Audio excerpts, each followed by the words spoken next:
Hello students, welcome to J science.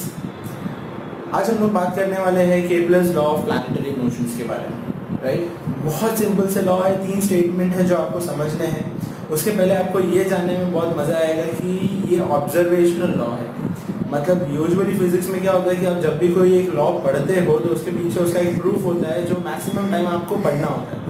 But यहाँ पर Kepler sir ने जो भी लॉ बनाया है, जो भी लॉ आपकी बुक में दिया है, वो बेस्ड है उनके ऑब्जर्वेशंस पे। क्योंकि उस वक्त ऑफकोर्स साइंस डेवलप हो रहा था, इतना डेवलप नहीं हुआ था, वो हो रहा था। राइट, इसीलिए हमें सिर्फ स्टेटमेंट्स पढ़ने हैं और उस स्टेटमेंट्स को अच्छे से समझना है। केपलर्स लॉ एक्चुअल में समझने से पहले आपको कुछ चीज़ें जाननी पड़ेगी। राइट, ये शेप कौन सा है? ये कोन का शेप है। अब इस कोन के शेप को मैं 2 तरीके से कट कर सकता हूँ। या तो मैं इसको प्रॉपर एक ऐसे हॉरिजॉन्टली कट कर सकता हूँ। हॉरिजॉन्टल मतलब मुझे एक सब सर्कुलर पाथ कट करना है, हाँ, एक सर्कल कट करना है, तो इसको मैं प्रॉपर ऐसा हॉरिजॉन्टली कट कर सकता हूँ। या तो मैं इसको ऐसे इंक्लाइंड, एक स्लैंटिंग पोजीशन में एक सर्कल कट कर सकता हूँ। अगर आप हॉरिजॉन्टल पोजीशन में कट करोगे तो आपको प्रॉपर सर्कल ही मिलेगा। बट अगर आप ऐसे स्लैंटिंग पोजीशन में सर्कल कट करोगे तो आपको जो शेप मिलता है वो कुछ इस तरीके का होता है, जिसको हम लोग बोलते हैं एलिप्टिकल शेप। इसको बोला जाता है एलिप्स। ठीक है, एलिप्स, एलिप्टिकल शेप, याद रखना, एलिप्टिकल शेप। जिस तरह से एक सर्कल में आपके पास बीच में एक सेंटर होता है, उसी तरह से एक एलिप्टिकल शेप में आपके पास 2 पॉइंट्स होते हैं, 2 फोकस पॉइंट्स होते हैं, 2 फोकस पॉइंट्स होते हैं, जिसको आप अभी ये 2 है ना, एक नहीं है। जैसे कि मैथ्स में आप रेडियस और रेडाई, ये 2 वर्ड यूज करते हो। रेडाई क्यों बोलते हो? रेडाई प्लूरल है, राइट, जब एक से ज्यादा होगा तब। उसी तरह से यहाँ पे एक फोकस पॉइंट नहीं है, 2 है, तो हम उसको बोलेंगे फोकाई पॉइंट्स। फोकाई, ठीक है। अगर मैं आपको आइडिया दे दूं कि फोकाई पॉइंट्स होते क्या है, तो मान लो कि मैंने यहाँ पे सर्कमफेरेंस पे ना एक पॉइंट लिया A और यहाँ पे एक पॉइंट लिया B। हम क्या करेंगे, हम ये इसको नाम दे देते हैं F1 और इसको नाम दे देते हैं F2। Let's join this A and F1 and A and F2, right? Also, let's join this B and F1 and B and F2. Right? Now, with the help of some scale, let's measure what is AF1. What is the length of AF1? तो मान लो कि हमने measurement लिया और AF1 का length major किया है। अभी हमें एग्जैक्टली नहीं पता कितना है, पर हम लोग ऐसे लिख रहे हैं AF1, ये उसका लेंथ है। A से और एक लाइन आ रही है AF2, राइट? AF2 को भी मेजर कर लो, AF2। अब ये A के इन्वॉल्वमेंट वाली आपके पास 2 लाइंस है, AF1 और AF2। इन दोनों की लेंथ्स को आपको ऐड करना है, मतलब AF1 प्लस AF2 ऐड किया। मान लो कि आपको आंसर आया है 15 सेंटीमीटर, अजम्पशन है सर। अब दूसरा आपके पास और एक पॉइंट है, अब हम इसका भी लेंथ मेजर करेंगे। BF1 plus BF2। जब आप BF1 का लेंथ और BF2 का लेंथ मेजर करोगे और उनको जब ऐड करोगे तो आपको तब भी आंसर मिलेगा 15 सेंटीमीटर। राइट, इसका मतलब हम लोग क्या लिख सकते हैं सर? हम लोग लिख सकते हैं कि AF1, आप लोग मैथ में बोलते हैं ना, right hand side is equal, therefore left hand side is also equal. Similar manner में AF1 plus AF2 is equal to BF1 plus BF2, right?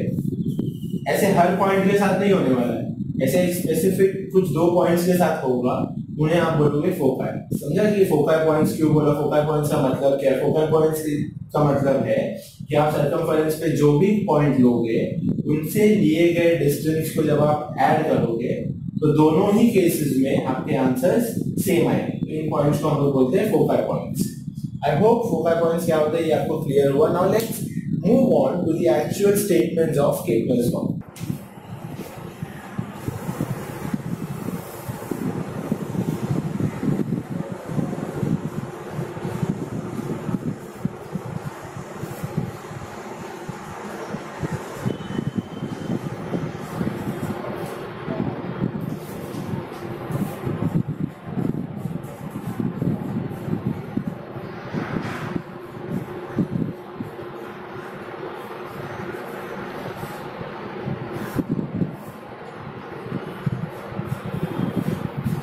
Kepler's first law, right?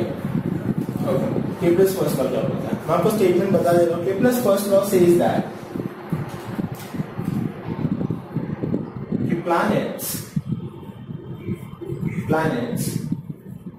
move या फिर planets revolve in an elliptical orbit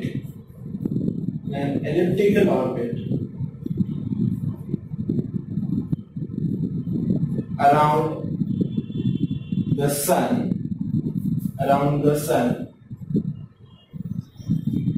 where the sun is at one of the foci.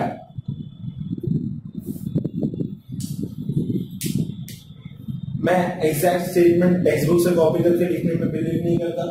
आप पहले समझिए. अगर आपको text book का statement याद करना है तो आप बेशक टेक्स्ट बुक में दिए गए स्टेटमेंट को याद कर सकते हैं, बट मीनिंग जानना बहुत इंपॉर्टेंट है, राइट?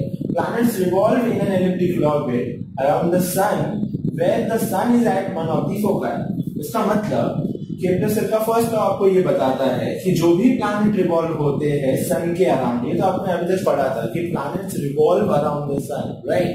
तो जो भी प्लैनेट रिवॉल्व होते हैं सन के अराउंड, वो एक सर्कुलर ऑर्बिट में नहीं, वो एक एलिप्टिकल ऑर्बिट में रिवॉल्व होते हैं. Having the sun at one of the foci points. आप अभी आजकल सोच रहे हो कि मतलब हमारे प्लैनेट्स ऐसे सर्कुलर ऑर्बिट में रिवॉल्व होते हैं और हमारा सन सेंटर में नहीं, राइट? या फिर आप ऐसा भी मत सोचना कि ये एलिप्टिकल शेप है, प्लैनेट्स रिवॉल्व होते हैं और सन इधर है. नहीं है. देखो मैंने सन कहाँ लिखा है, मैंने आपको बताया ना 2 फोकाई पॉइंट्स होते हैं. तो sun is at one of the foci. तो दूसरे फोकाई पॉइंट पे क्या है? कुछ नहीं. जरूरी थोड़ी ना कि वहां पर कुछ हो. सिर्फ एक ही फोकाई पॉइंट पर हमारा सन है और हमारे जो बाकी के प्लैनेट्स है वो सन के अराउंड एक एलिप्टिकल ऑर्बिट में रिवॉल्व होते हैं. मान लो कि हमारे पास कुछ प्लैनेट्स है, इसको हम नाम दे देते हैं ए, planet B and planet C, right? So this was the Kepler's first law, which says that planets revolve in an elliptical orbit around the sun. So Kepler's first law में हमने समझ लिया बहुत अच्छी तरीके से. Let's move on to the second law of Kepler. Kepler's second law.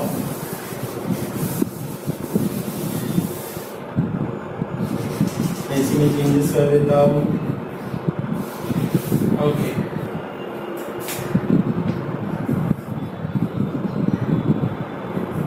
Kepler's second law, right? यहाँ पे point C था. Kepler's second law states that the line joining the planets and the sun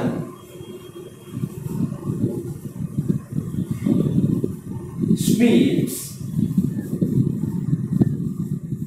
equal areas in equal interval of time. Just have a look at this. The line joining the planets and the sun sweeps equal areas in equal interval of time. Now, जैसे कि हमने imagine किया है कि यहाँ पर हमारा सन है at one of the foci points and we have the 3 planets. हमने ऐसा assume किया है कि हमारे पास 3 planets है, planet A, planet B and planet C. So the first क्या बोल रही है? Line joining the planets and the sun. So let's join this planets and sun by an imaginary line.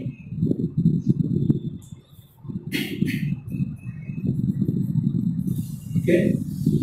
मान लो कि हमने घड़ी में टाइम देखा है, एक स्पेसिफिक टाइम देखा है कि जैसे कि 12 बजे और 12:05 बाद, मतलब हमने 5 मिनट बाद नोटिस किया कि इनकी रेस्पेक्टिव पोजीशंस क्या है. मतलब जब हमने 12 PM इस वक्त पे जब नोटिस किया तो ये पोजीशंस थी. अब आप नोटिस कर रहे हो इनकी पोजीशंस 12:05 पर. मतलब सबको आपने इक्वल टाइम दिया, राइट? हर एक को 5 मिनट मिला मूव होने के लिए. देखा गया कि planet A now moved here, planet A पहले यहाँ पर थे, अभी वो यहाँ पर आ गए, इनका पोजीशन चेंज हो गया, तो पोजीशन चेंज हो गया तो हम लोग एक नया नाम दे देते हैं, अब वो पोजीशन डी पर आ गई। प्लैनेट बी यहां से आ गए इस पोजीशन को नया नाम दे देते हैं ई। प्लैनेट सी यहां से आ गए इस पोजीशन पे, इसको नाम दे देते हैं पोजीशन एफ। समझ रहे? आई होप आप समझ पा रहे हो। तो पहले प्लैनेट यहां पर था पॉइंट ए पर, 5 मिनट बाद वो पॉइंट डी पर पहुंच गया। जो प्लैनेट पॉइंट बी पर था 5 मिनट बाद वो पॉइंट ई पर पहुंच गया। जो प्लैनेट पॉइंट सी पर था 5 मिनट बाद वो पॉइंट एफ पर पहुंच गया। ठीक है, okay. The line joining the planets and the sun sweeps equal areas in equal interval of time. अब आप अगर इस एरिया को नोटिस करोगे, सन के लिए हम लोग एक लेटर ले लेते हैं डिनोट करने के लिए एस। ये जो एरिया है A S D, area of, ऐसे लिखते हैं ना, area of A S D हमने मेजर किया, कुछ तो आंसर आया। फिर हमने मेजर किया ये area of B S D, area of B S D. फिर हमने ये भी मेजर किया area of C S T, area of C S D. And sir Kepler was amazed कि अगर आप इन तीनों के एरियाज फाइंड आउट करोगे तो you will get the same answer, you will get what, same answer. इसका मतलब क्या हुआ कि सेम टाइम इंटरवल में प्लैनेट्स जितना डिस्टेंस कवर करते हैं, अगर आप उनके रिस्पेक्टिव एरियाज फाइंड आउट करोगे तो वो एरियाज इक्वल होंगे। यही इसका मतलब है। The line joining the planets and the sun sweeps equal areas in equal interval of time. So this was the second Kepler's law, right? Now let's move on to the third Kepler law. Third Kepler law क्या आप बताते हैं? Kepler's third law.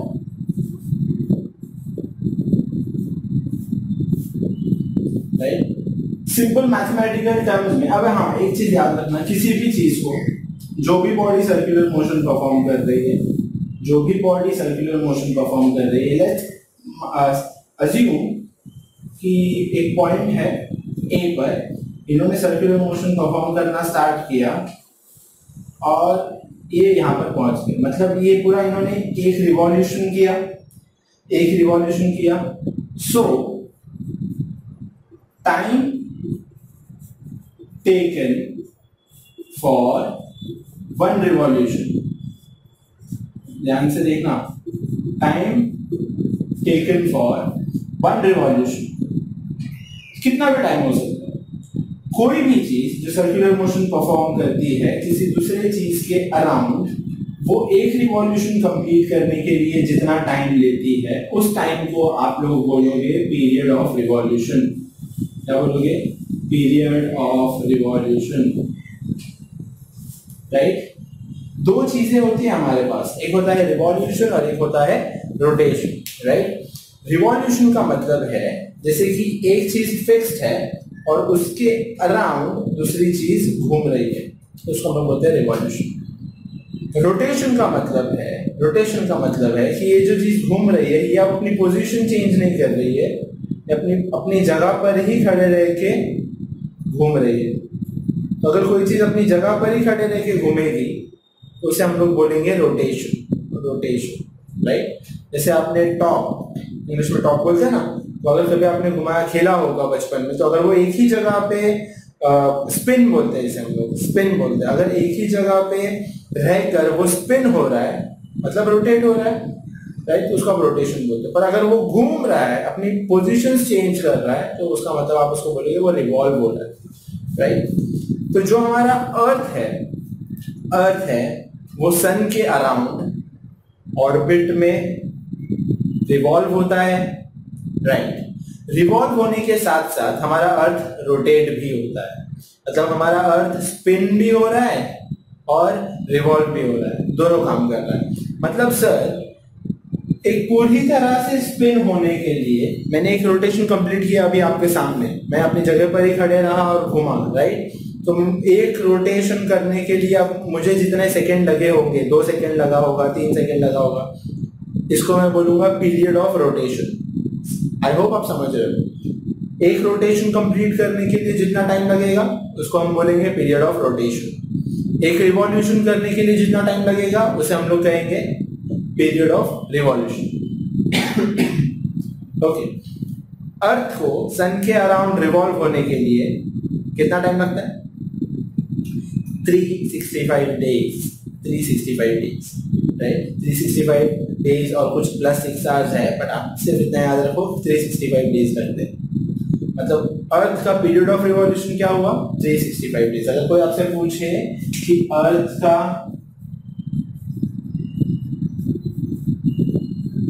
Period of revolution कितना है, तो your answer should be 365 days, right? Extra 6 hours होते हैं, उसकी वजह से लीप ईयर का फंडा आता है, बट यहाँ पे हम लोग वो नहीं पढ़ रहे हैं, आपसे किस पे ध्यान। और अगर किसी ने पूछा कि पीरियड ऑफ रोटेशन क्या होता है, मतलब अर्थ रोटेट करने के लिए कितना टाइम लेता है? अर्थ रोटेट होने के लिए टाइम लेता है 24 डेज, 24 डेज। समझ रहे हैं आपको? अर्थ स्पिन होने के लिए, अर्थ पूरा स्पिन होने के लिए 24 hours. I am really sorry. हम लोग देख रहे थे period of revolution and period of rotation.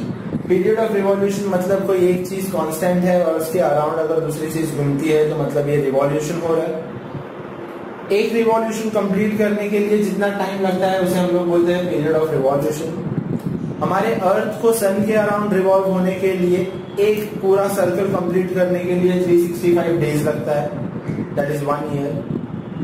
वो अर्थ का पीरियड ऑफ रिवॉल्यूशन है। अर्थ को स्पिन होने के लिए, मतलब ये जैसे अपनी जगह पर ही है पर ये रोटेट हो रहा है, स्पिन हो रहा है, राइट। अर्थ को स्पिन होने के लिए, रोटेट होने के लिए लगता है 24 आवर्स। इसलिए अगर आपसे कोई पूछे what is period of rotation of the earth, तो your answer should be 24 hours. I hope this is clear to you. ये मैंने क्यों बताया ये मैं आपको बता रहा हूं, राइट। आई होप कि पीरियड ऑफ ये पीरियड ऑफ रिवॉल्यूशन क्या होता है वो आपको समझ में आया होगा। इसको हम लोग इन शॉर्ट बोलते हैं time period.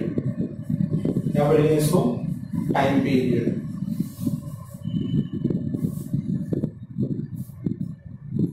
Kepler's third law says that Kepler's third law states that time period of any planet, the square of the time period of any planet, या फिर period of the square of the period of revolution of any planet, the square of period of revolution of any planet is directly proportional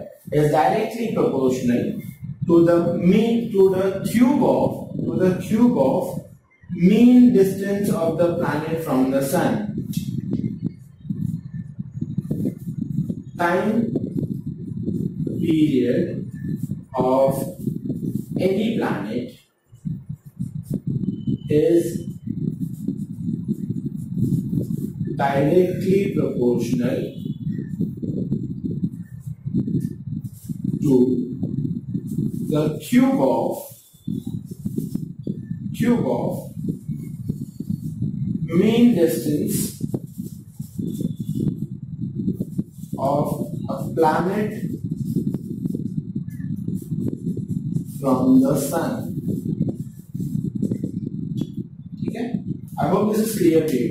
अच्छा, main distance क्यों बोला गया? क्योंकि sir हमें पता है कि प्लैनेट्स एक एलिप्टिकल ऑर्बिट में रिवॉल्व होते हैं सन के अराउंड। तो क्या होगा? एक प्लैनेट कभी सन के काफी नजदीक होगा, दूसरा प्लैनेट हो सकता है कि सन के काफी दूर है। तो इसका डिस्टेंस सन से अलग है, इसका डिस्टेंस सन से अलग है, राइट। तो मीन एवरेज लेने का क्या मतलब होता है कि डिस्टेंस क्या हो जाएगा? सेम हो जाएगा। मतलब हम लोग एवरेज ले लेंगे, एक फिक्स वैल्यू मिल जाएगी हमें, इसलिए हम लोगों ने मीन यूज किया है।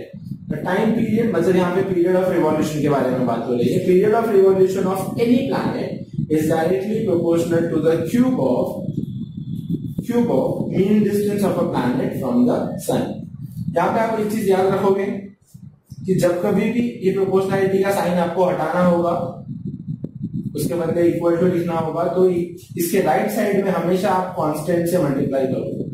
कांस्टेंट मतलब कोई भी एक फिक्स वैल्यू, राइट। देखो मैंने प्रोपोर्शनैलिटी हटा के इक्वल टू लिखा और कांस्टेंट से मल्टीप्लाई किया। अब कांस्टेंट मान लो कोई नंबर है, वो नंबर क्या है ये तो हमें पता नहीं, तो हम लोग एक फिक्स्ड लेटर ले लेते हैं के, मतलब ये के कोई नंबर है जो डिपेंड करता है इन दोनों पे, बाद में पता चलेगा।